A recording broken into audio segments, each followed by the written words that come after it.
and reforestation. Using interactive content to inspire people to take action. Global Ideas, the environment series of Global 3000 on DW and online.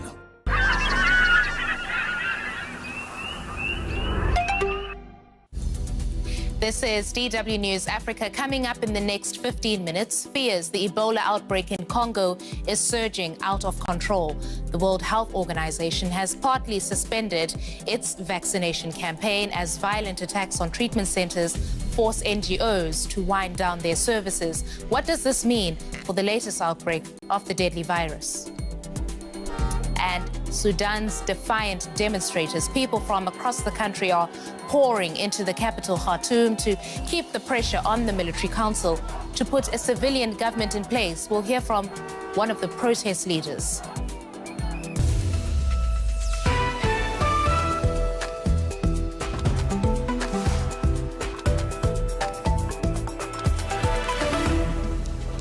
I'm Christine Munda. Welcome to DW News Africa. I'm glad you're tuned in.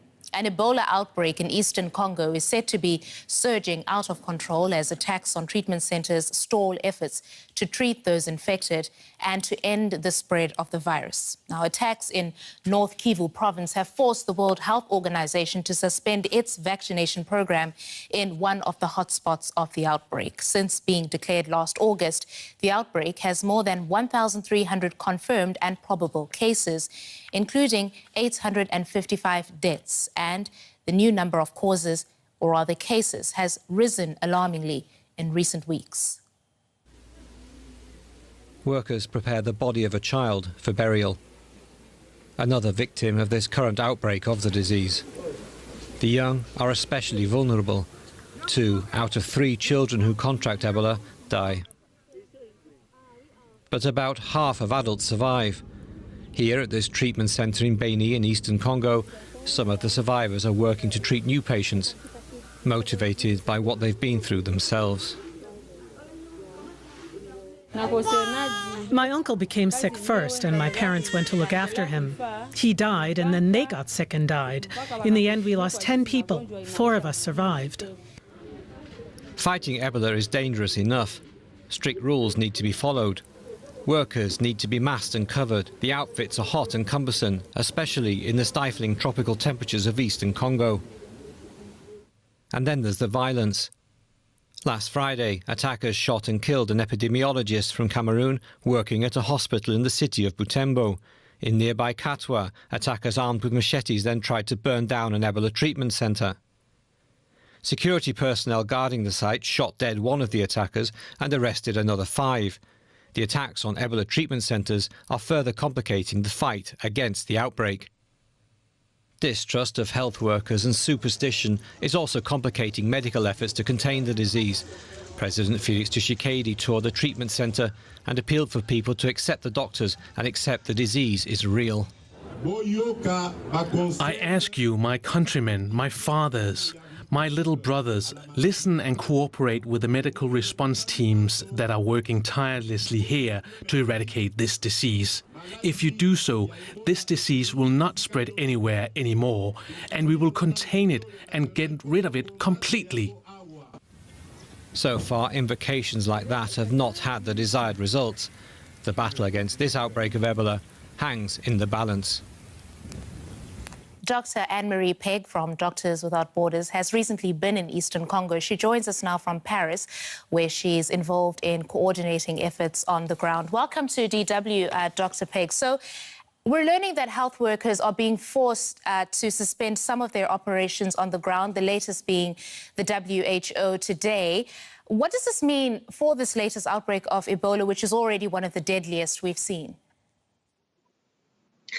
But certainly it means that it's going to be more difficult for patients to get care that they need. And certainly it means that there's, of course, a risk that the outbreak is going to spread even further. Though I think it's quite important to mention, though, before we focus on the fact that health workers have been affected and that the Ebola response has been affected, which is certainly important, that I think it's important to remember that this is an area that's very, very routinely affected by violence, and that these attacks on Ebola centers, while unfortunate and while definitely likely to have a profound effect on the response, is just another example of the level of violence that's unfortunately endemic to this region and has been so for some time. Right. And then we understand that treatment centers are being targeted in attacks. One would wonder why.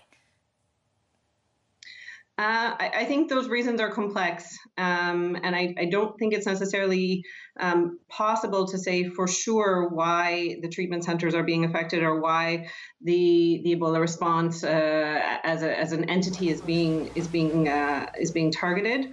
But I do think that it reflects a level of longstanding institutional mistrust on behalf of the population, an area that unfortunately for a long, long time has not had a lot of confidence in government institutions, which could certainly be contributing to this, as the health department and health actors can be construed as belonging to that.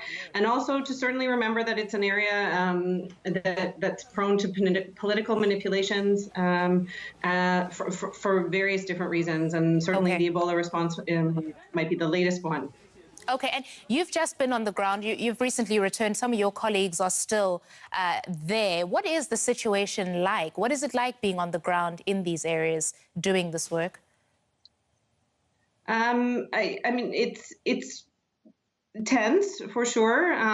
There's a level of concern, certainly on behalf of our teams, as to whether or not they're going to remain safe, and for how long, and what other things can potentially be done in order to ensure that they do so, that they remain so.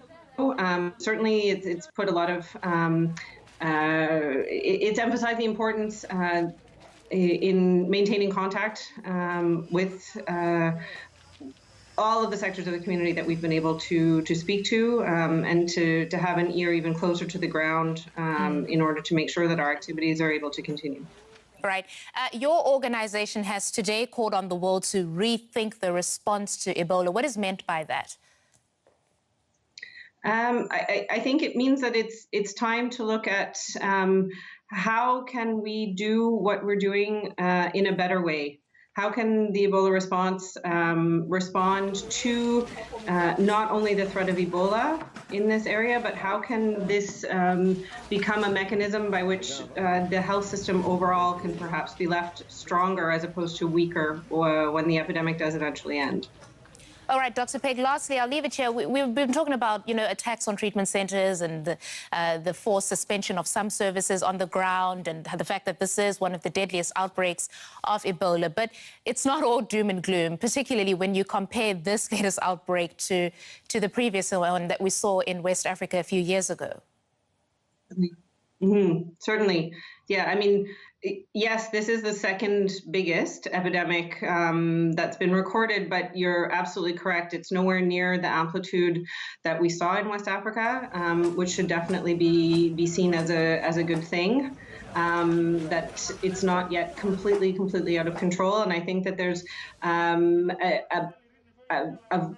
a willingness and a determination on behalf of all of the actors who are involved in the response, that this is a moment to rethink how we're responding, and to do so, but to do so in a better and more comprehensive way.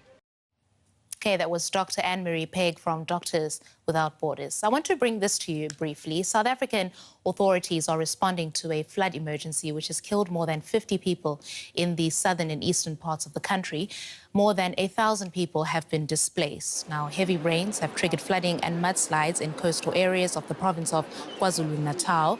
That's undermined buildings, causing them to collapse on their inhabitants. Other people have been swept away by water. Major roads in and out of the port city of Durban have also been closed. Our next story takes us to Sudan, where protest leaders have called for 1 million people to march to demand the country's ruling military hand over power to a civilian administration. The Sudanese army ended the 30-year rule of President Omar al-Bashir 2 weeks ago after months of protests. But the opposition is demanding the complete removal of the old regime. Tens of thousands of people have arrived by train in the capital, Khartoum, to lend their support to the demonstrators camped outside the military headquarters in the capital. Opposition leaders have suspended talks with the army over a refusal to hand over power immediately. The opposition are now also threatening a strike to underline their demands. DW's Jafar Abdul Karim met up with an opposition leader in the capital, Khartoum. What do you want today from the Military Transitional Council in Sudan? We want today and every day a swift and immediate transfer of powers for a political decision-making process to civilian administration that we are going to compose from all forces that participated in the change. Yes. This is what we want today to happen. But if you want this, you as a civilian council, you are not united today. When we talk to the people on the street, who are you representing today?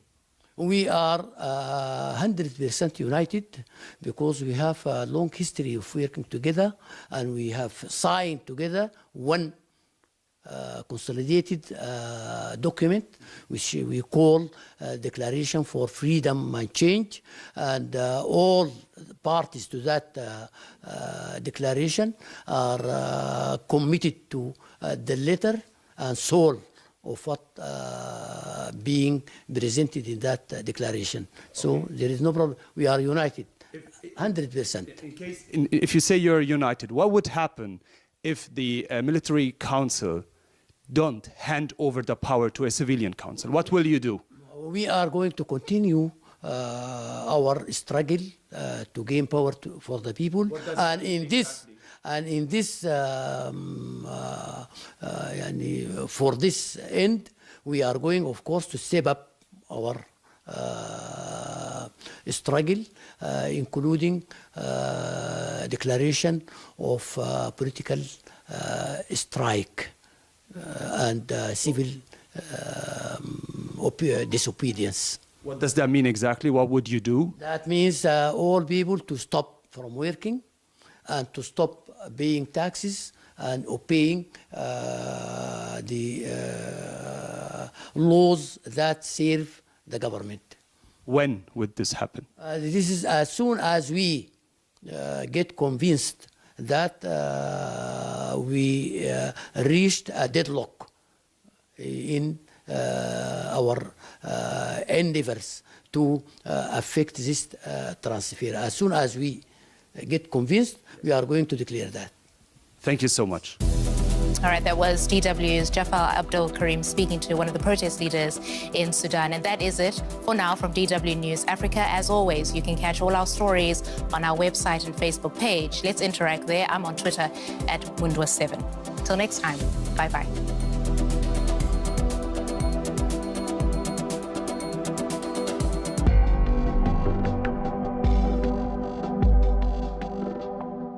My first bicycle.